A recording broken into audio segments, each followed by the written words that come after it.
혹시 요한복음 하면 그냥 좀 오래된 종교책 정도로 생각하시나요? 만약 그렇다면 오늘 이 생각이 완전히 바뀔 겁니다. 왜냐면요, 요한복음은 사실 아주 명확한 목적을 가지고 정말 치밀하게 쓰인 한 편의 강력한 변론서거든요. 자, 지금부터 이 변론이 어떻게 펼쳐지는지 우리 함께 제대로 파헤쳐 보겠습니다. 이 책의 거의 맨 마지막에 나오는 이 한 문장 있잖아요. 이게 바로 요한복음 전체를 풀어내는 뭐랄까 마스터키 같은 거예요. 저자는 내가 이 책 왜 썼는지 알려줄게 하고 아주 대놓고 명확하게 선언하는 거죠.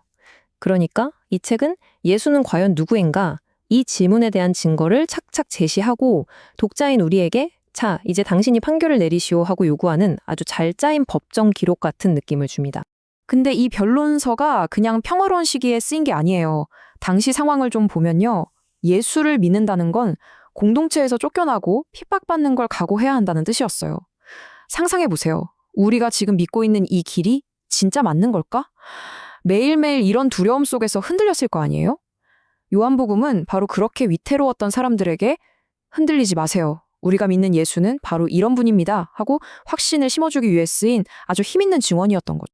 자, 그럼 이 변론 도대체 어떻게 시작될까요? 이야기의 맨 처음으로 한번 가보시죠.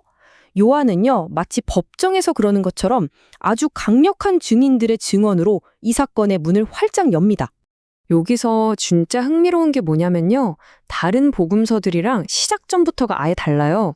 보통 다른 복음서들은 예수님의 탄생이나 사역, 그러니까 역사 속의 한 시점에서 딱 시작하잖아요.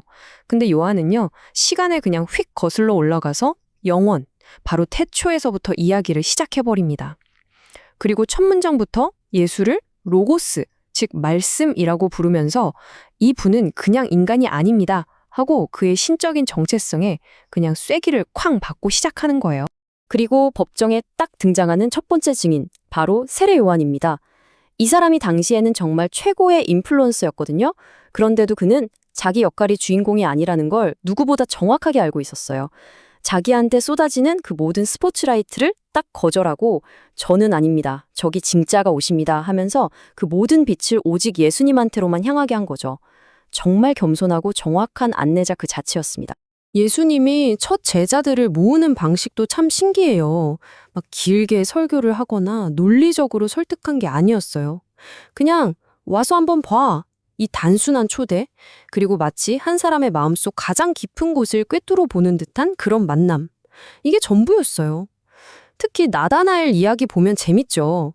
나사렛에서 뭐 좋은 게 나오겠어? 하던 그 냉소적인 사람이 정말 압도적인 개인적인 체험 한 번 딱 하고 나니까 순식간에 당신은 하나님의 아들입니다 하고 고백하게 되잖아요.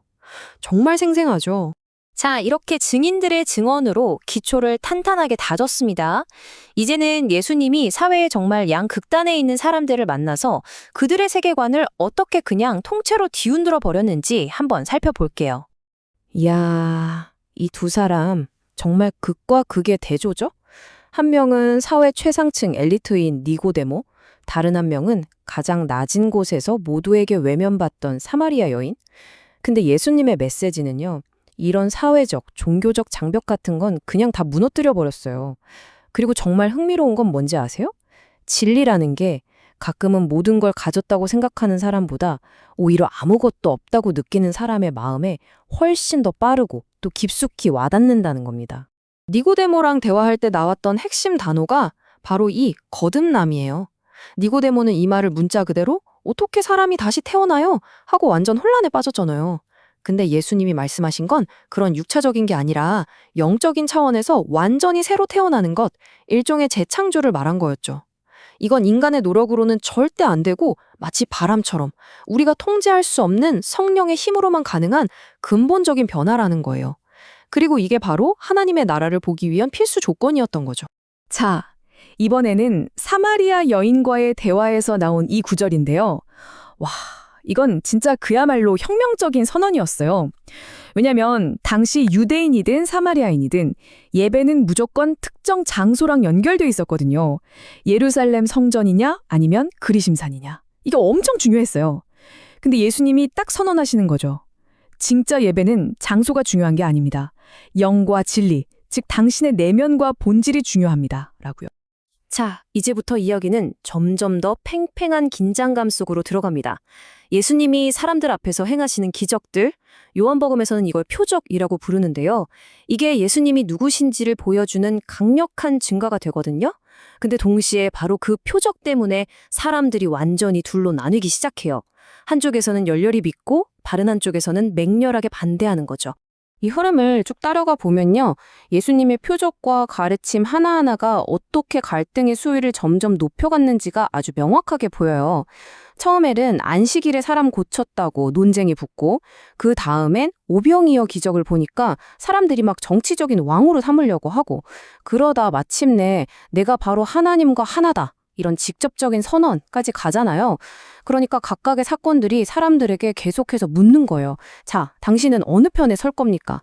이제 더 이상 어정쩡하게 중간에 서 있을 수는 없게 된 거죠.